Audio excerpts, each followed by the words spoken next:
साल है, इसके ऊपर आपका स्वागत है। और हमारा जो कृषि विश्वविद्यालय है, किसानों के पास कितना पानी है, कैसी ज़मीन है और कैसे उनके पास जो है इनपुट खरीदने के लिए संसाधन है, उनके आधार पर गेहूं की किस्में निकालता है। और पिछले 2 सालों से हम लगातार प्रयासरत थे। हमारे कुलपति प्रोफेसर बलदेव राज कंबोजी ने निर्देश के ऊपर कि तुम उन किसानों के लिए जिनके पास पानी के संसाधन कम है, भूमि रेतीली है, उनके लिए कोई गेहूं की ऐसी किस्म निकाल के दो जो एक दो पानी के अंदर भी अच्छी पैदावार दे। उस कड़ी के अंदर हमने 2024 के अंदर ये गेहूं की किस्म निकाली है WH1402। WH1402 जो किस्म है ये अगेती बिजाई अक्टूबर का अंतिम सप्ताह, नवंबर का पहला सप्ताह, वैसे 10-15 नवंबर तक बिजाई कर सकते हो। रेतीली भूमि है वहाँ पे और जहाँ पानी आपके पास कम है उसके लिए तो ये वरदान साबित होगी। 40 किलोग्राम बीज प्रति एकड़ आपने इस्तेमाल करना है। 1 bag DAP, 10 kilo zinc sulphate बिजाई के समय इस्तेमाल करना है। और पहला पानी जो है 20-22 दिन पे देना है। दूसरा पानी 80-85 दिन पे जब झंडा पत्ता निकले, बाल गाभे के अंदर आ जाए, उस टाइम पानी देना है। और 1-1.25 बैग यूरिया इस्तेमाल करना जो पहले पानी में ही आप डाल दो। अब किसी के पास पानी तीसरा उपलब्ध हो गया, बारिश आ गई, अच्छी बात है, नहीं तो तीसरा पानी भी अगर कोई देना चाहे तो 45 और 65 दिन पे तीसरा पानी बीच में और दे सकते हो। लेकिन 2 पानी भी अगर आप दोगे तो 2 पानी के अंदर ये किस्म जो है 50 मन से लेके और 68 मन तक की पैदावार दे देगी आपको। दाना इसका बहुत मोटा है, इसकी बालियाँ जो है लाल रंग की है, अन्य किस्मों से बिल्कुल भिन्न है। कोई भी दुकानदार आपको नकली बीज भी नहीं दे सकता। अगर बीज दे दिया तो बाल निकलते ही सब पता लग जाएगा भी उसने नकली दिया है, असली दिया है। इससे पहले HD 2329 होती थी लाल बाल वाली, वो किस्म अब खत्म हो चुकी है। या 1482 है, राजस्थान में बहुत पुरानी है, लेकिन लेटेस्ट जो किस्म आई हुई है नवीनतम हमारी 1402 किस्म है। तो कम खाद पानी के लिए 1402 और 1142 आप इस्तेमाल कर सकते हो। कुछ किसान भाई कहते हैं कि मेरे पास तो पानी के संसाधन भी बहुत है, ज़मीन भी बहुत उपजाऊ है, बिजाई भी अगेती कर देंगे, गोबर की खाद भी डाल देंगे, जैसा आप कहोगे वैसा कर देंगे, प्रति एकड़ पैदावार ज़्यादा चाहिए। उनके लिए हमने किस्म निकाली हुई है WH1270 और गेहूं अनुसंधान संस्थान करनाल ने 303, 327 निकाली हुई है। और ये 3-4 किस्में हैं जो अगेती बिजाई और ज़्यादा खाद पानी के लिए। ज़्यादा खाद पानी का मतलब बीज तो 40 किलोग्राम ही डालना है। बिजाई आपने अक्टूबर के अंतिम सप्ताह या नवंबर के पहले सप्ताह 10-15 नवंबर तक बिजाई कर सकते हो। खाद जो है 1 बैग DAP की बजाय 1.5 बैग DAP डालना है। यूरिया 2-2.5 बैग की बजाय 3-3.5 बैग डालने हैं। लेकिन ध्यान देने वाली बात यह है कि जितनी नाइट्रोजन आप डालते हो, यूरिया खाद जितनी डालते हो, उसका 1/3 बिजाई के समय नीचे छिट्टा लगाना चाहिए आपने। और ख़ासकर धान वाला जो क्षेत्र है उसमें तो हर हालत में, ताकि जो पराली ज़मीन के अंदर मिलाते हैं तो उसको गलने के लिए भी नाइट्रोजन चाहिए। अगर आप उस टाइम नहीं डालोगे तो जो ज़मीन के अंदर नाइट्रोजन पड़ी है वो पराली ले लेगी और पौधा उगता ही पीला दिखाई देने लग जाएगा। इसलिए आपने नीचे डालना है। नीचे आपने DAP नीचे डालनी है, जिंक सल्फेट का नीचे आपने छिट्टा लगाना है, 1/3 यूरिया नीचे आपने डालनी है। पोटास अगर खाद डालनी है तो 20 किलोग्राम म्यूरेट ऑफ पोटास प्रति एकड़ के हिसाब से नीचे डालनी है। ये खाद आपकी नीचे की होगी। अब ऊपर क्या देना है? ऊपर आपने पहले पानी और दूसरे पानी के अंदर जो बची हुई नाइट्रोजन है उसके 2 भाग, 1/3 आपने नीचे डाल दिया, पहले 1/3 पहले पानी पर, 1/3 दूसरे पानी पर डाल दिया। इसके बाद खाद का काम आपका सिस्टम पूरा। ना आपने कोई फंजीसाइड की स्प्रे करनी है, कह देते हैं बीमारी आ गई, बीमारी नहीं आती। लेटेस्ट हमने वैरायटी निकाली है, करोड़ों रुपए भारत सरकार, हरियाणा सरकार दे रही है, उसके हिसाब से हमने ये किस्में निकाली है। तो आपको ज़्यादा केमिकल स्प्रे करने की जरूरत नहीं है, ना ही आपने अपना आर्थिक नुकसान करना है और ना ही वातावरण को प्रदूषित करना है। अगर कोई दिक्कत है, आपको लगता है कि पीलापन आ गया, कोई समस्या आ गई, तो हमारी ई-मौसम ग्रुप है, हमारा 4 नंबर गेट के ऊपर एटिक सेंटर है, वहाँ पे फ़ोन नंबर है। मैं भी कई ग्रुपों से जुड़े हुआ हूँ। हाँ जी, ग्रोथ हाइट को रोकने के लिए। अच्छा, जो हाँ, जहाँ पे जो ज़्यादा खाद पानी वाली किस्में हैं, जिस तरह हम 1.5 खाद डाल देते हैं, 1.5 कट्टा DAP डाल दिया, 3-3.5 कट्टे यूरिया डाल दिया, गोबर की खाद डाल दी, तो इससे क्या है कि पौधा नरम हो जाता है।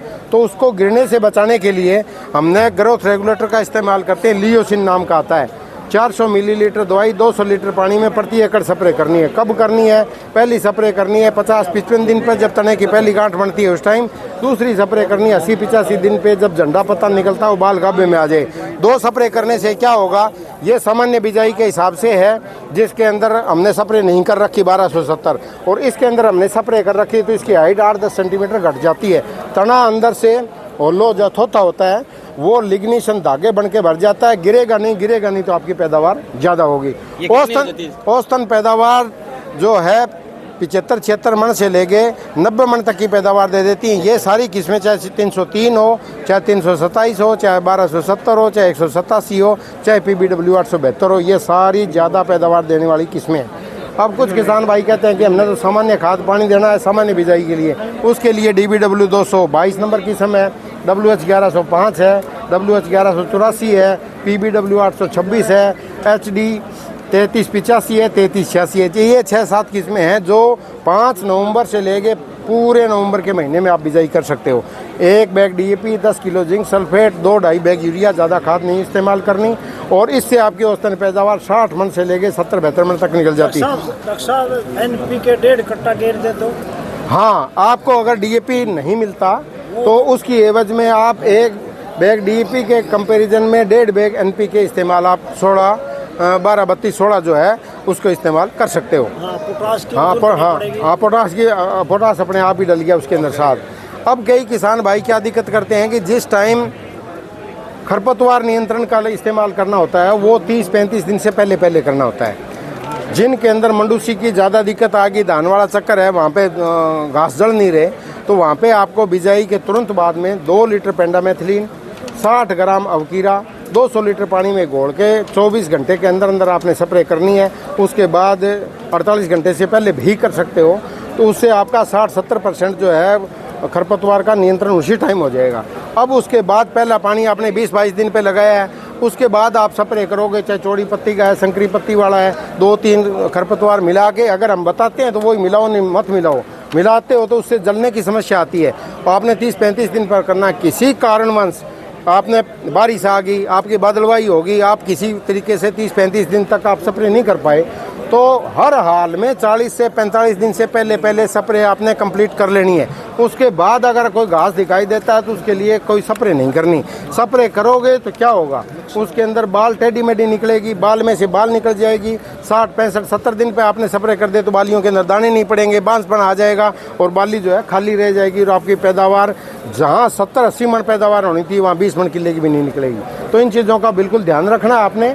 और बिना मतलब की जाके दुकानदार से ले आके बोरोन छिड़क दूँ जी, मैं इसमें NPK 12-32 कर दूँ, 19-19 कर दूँ, ये चीज़ डाल दूँ जी, मैग्नीशियम डाल दूँ, नहीं डालना। ना टेबुकोनाजोल कोई फंजीसाइड की स्प्रे करनी। इनके अंदर हमने रेजिस्टेंस के जीन डाल रखे हैं। करोड़ों रुपए लगा के सरकार आपके लिए किस्में बनाती हैं, उनका फ़ायदा उठाओ। 2-2-2.5 लाख तनख्वाह हमारे को दे रही है, हम आपके लिए तैयार खड़े हैं, तो क्यों डाल रहे हो? क्यों वातावरण को प्रदूषित कर रहे हो? क्यों अपना नुकसान कर रहे हो? आपको नुकसान नहीं करना है जी। खाली एक ही डालेंगे, बस हाइट वाली अकेली ही डाल दो। इनके अंदर जीन डले हुए हैं, कुछ और करने की जरूरत नहीं है। अगर कोई पीला रतुआ या कोई समस्या आती है तो आप फोटो डालो, हम बताएंगे। और आपकी HD 2851 है, 2967 है, हमारी WH 711 है, 2-3 किस्में और हैं, PBW 343 है। ये किस्में रोगग्राही हो चुकी है, इनके अंदर बहुत बीमारियां आने लगी, इनका मोह त्याग दो, नई किस्में इस्तेमाल करो, ज़्यादा पैदावार बढ़ाओ ताकि आपकी आमदनी बढ़े।